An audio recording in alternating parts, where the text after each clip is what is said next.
சுத்தம் என்பது நமக்கு. இதன் இரண்டாம் பதிவை வெளியிடுகிறோம். முதல் பதிவில் குப்பை உருவாக்கத்தை விளக்கினோம். இந்த பதிவில் குறைப்போம் குப்பையை பற்றி அறிவோம். சுத்தம் முதல் பதிவின் சுருக்கம். நாம் உருவாக்கியதே குப்பை. உணவுக் கழிவு, காகிதக் கழிவு, நெகிழிக் கழிவு, மின் கழிவுகள் மூலமாக குப்பை உருவாகிறது. அதனால் ஏற்படும் சமுதாய பாதிப்புகள் நில மாசு, நீர் மாசு, காற்று மாசு. இதனை குறைப்பதற்கு தீர்வாக குறைப்போம் குப்பையை. சுத்தத்தின் முதல் பதிவு எங்கள் பிளேலிஸ்டில் உள்ளது. வேஸ்ட் அட் ஹோம் என்ற தலைப்பில். குப்பையை குறைக்க முதலில் குப்பையை வகைப்படுத்துவது அவசியம்.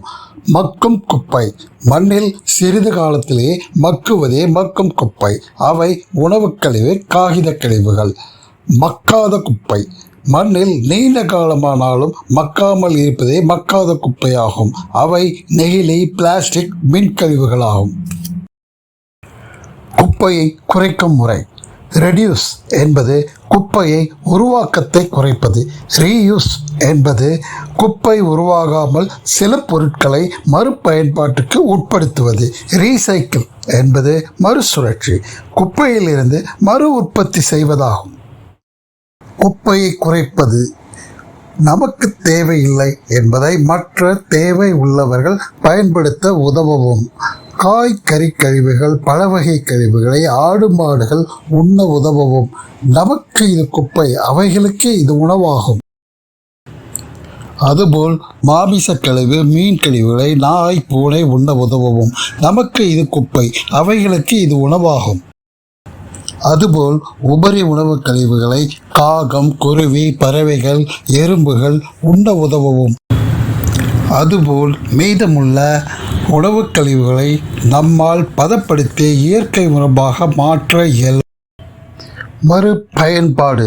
ஒரு முறை பயன்படுத்தப்படும் பொருட்களை தவிர்ப்பீர்கள்.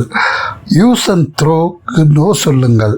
பொருட்களை மறுபயன்பாடு செய்வதால் குப்பை உருவாக்கத்தை குறைக்க முடியும்.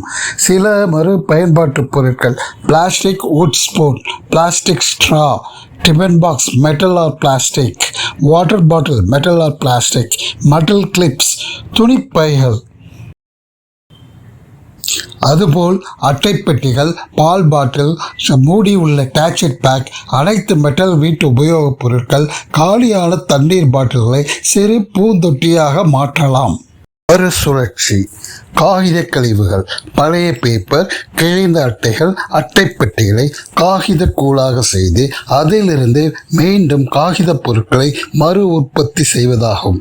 பிளாஸ்டிக் நெகிழிகளையும் உருக்கி மறு உற்பத்தி செய்ய முடியும். அலுமினிய பொருட்களை உருக்கி மறு உற்பத்தி செய்யலாம். பழைய துணிகளை வெட்டி அதனை வேறு வடிவில் மறு உற்பத்தி செய்ய முடியும். அதுபோல் மின்கழிவுகளில் உலோகங்கள், பிளாஸ்டிக்குகளை பிரித்து உருக்கி மறு உற்பத்தி செய்யலாம். பழைய கண்ணாடிகளையும் உருக்கி மறு உற்பத்தி செய்யலாம். இதனால் காகித கழிவு, பிளாஸ்டிக், துணிகளை குப்பையில் போடாமல் பழைய பொருட்களுக்கு வாங்கும் வியாபாரிகளிடம் கொடுக்கவும். நகரமயமாவதிலும் முன்னேறிய நாகரிகத்திலும் இந்த குப்பையை குறைக்கும் முறைகளை நாம் நிறைவேற்ற சாத்தியமா என நினைக்கிறீர்கள்? இது சாத்தியமே. ஏனென்றால் இது புதிய முறையே இல்லை. நமது பாட்டிகள் முன்பே செயல்படுத்தி உள்ளார்கள். நமக்குத்தான் இந்த முயற்சி முதல் படியாக உள்ளது. முதல் படி எப்பொழுதுமே பார்வைக்கு உயரத்தில் தோன்றும். ஆனால் நமது நம்பிக்கையும் மற்றும் விடாமுயற்சியும் இணைந்தால் அந்த முதல் படி நம் காலில் அடியில் இருக்கும். ஆகவே முயற்சிப்போம், வெற்றி பெறுவோம். டோன்ட் வேஸ்ட் ஃபுட் மற்றும் கிரியேட் லெஸ் வேஸ்ட்டுக்கு நாம் அனைவரும் கைகோர்ப்போம், செயல்படுத்துவோம். இந்த தீர்வை அறிய சுத்தம் மீண்டும் மீண்டும் தொடரும். அடுத்த பதிவு குப்பையின் உருமாற்றம். எங்களின் பணிவான வேண்டுகோள்: பதிவு சிறப்பாக இருந்தால் லைக் பண்ணவும். தொடர்ந்து சுத்தத்தை அறிய சப்ஸ்கிரைப் செய்யவும்.